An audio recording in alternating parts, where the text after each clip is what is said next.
Hello children. So today we are going to discuss about some natural phenomena. So what is this some natural phenomena means? There are some phenomena in our nature that is naturally occurring, that is useful as well as disaster also. If you take an example for an earthquake, lightning, thunderstorm, so in the thunderstorm and earthquake many people have died because of that also. So that means there are some natural phenomena are there around us, which is even the disaster for the human being. So to discuss about this concept, so there is a first concept that we have to discuss. It is important. It is electric charge. So if you want to know what are the causes or effects of this earthquake or lightning, all these natural phenomena, we have to discuss about electric charges. So what does this electric charges means? What does this charge means? So since in the previous chapters we have discussed about the charges, but in detail we have not discussed about charges concept. Just in an introduction we have discussed about it.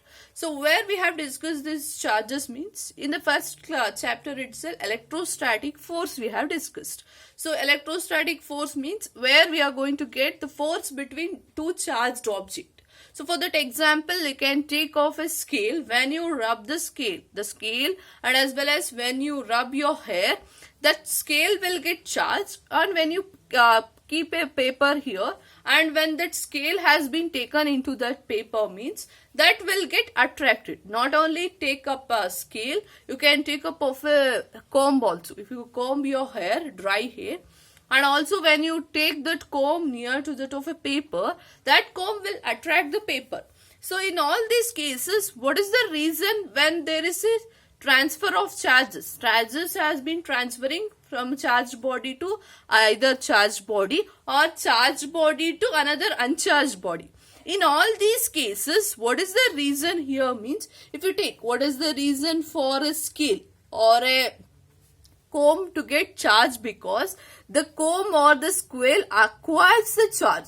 So when you rub your hair with the scale or with the comb, that scale will acquire a charge so that they will attract the paper. That means before you are going to rub it, that scale or the comb do not have the charges. When you rub it with your hair, then your hair charges has been transferred. That means the scale is acquiring the charges. This charges, after acquiring the charges, they will attract the paper. Okay, they will attract the paper here. Because of acquiring the charges, they will attract the paper. So what we can conclude here, that means when you rub two bodies, that two bodies will get charged bodies. So that means when you rub two bodies, when you rub the two bodies or two objects, two bodies I'll consider, when you rub two bodies, these bodies are called as charged bodies. Okay, these bodies are called as charged bodies because these two bodies will acquire the charges. Because of that, these two bodies we are going to say they are the charged bodies. So now we have known there is a charge concept, that is charges will be acquired. How the charges will be acquired? When the two bodies have rubbed. Now how many types of charges are there? Types of charges. So this is all just introduction for this chapter. So types of charges. What are the types of charges? One is positive charge.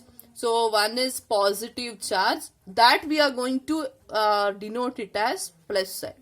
Okay, another one is negative charge. Negative charge, you know the symbol. The symbol we are going to denote it by negative sign. So we are going to denote positive charge like this and negative charges like this here. So now how we are going to identify the characteristics of these charges. So whether charges, if both positive charges are there, both negative charges are there, what happens to them? So to understand that, so if we take two materials, let us compare with the two materials here so that we will know that what will happen to them. So for instance, if you have a balloon, the balloon and as well as refill is there. You'll take the two samples here, two objects we are going to take.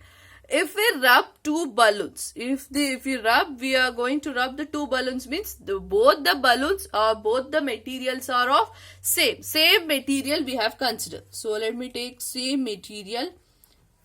So same material, what are those material? Balloon as well as balloon.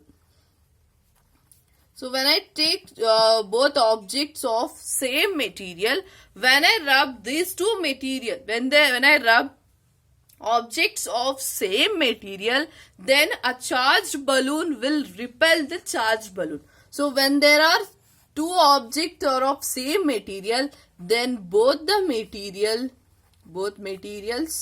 will repel each other. Both material repel each other. That means I can say that a charged balloon repels charged balloon.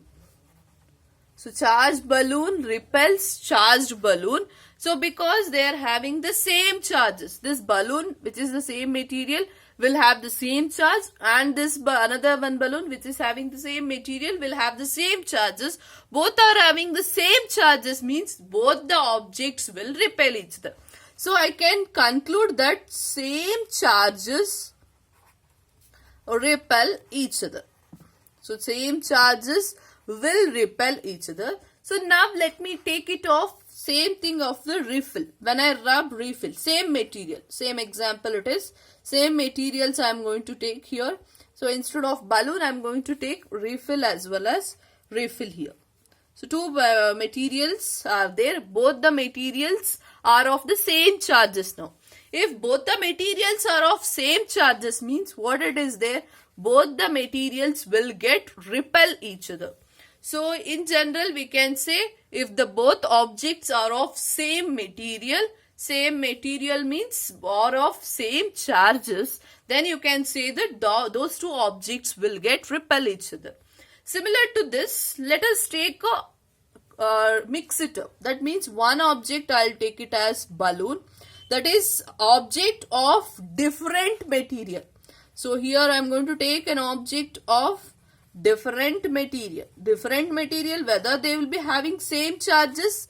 No. Different material means they will be having opposite charges. That is, if I take balloon as well as refill, means balloon will be having some charges. That is, balloon is of different material and refill is of different material.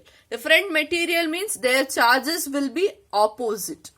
Opposite or different charges will be there. So I'll write it as they will be having opposite charges here.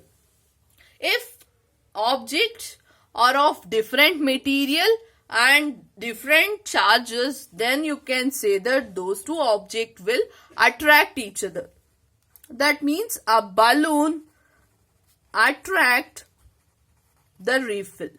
The balloon attract the refill. So I can conclude that different or opposite charges, so opposite charges attract each other.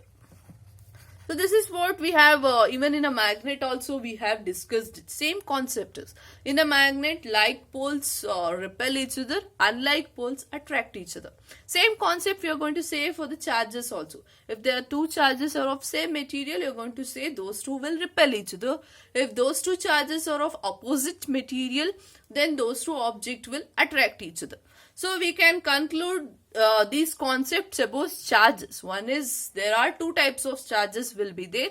If two charges, if they are same, means they are going to repel. If those two charges are of different, means they are going to attract each other.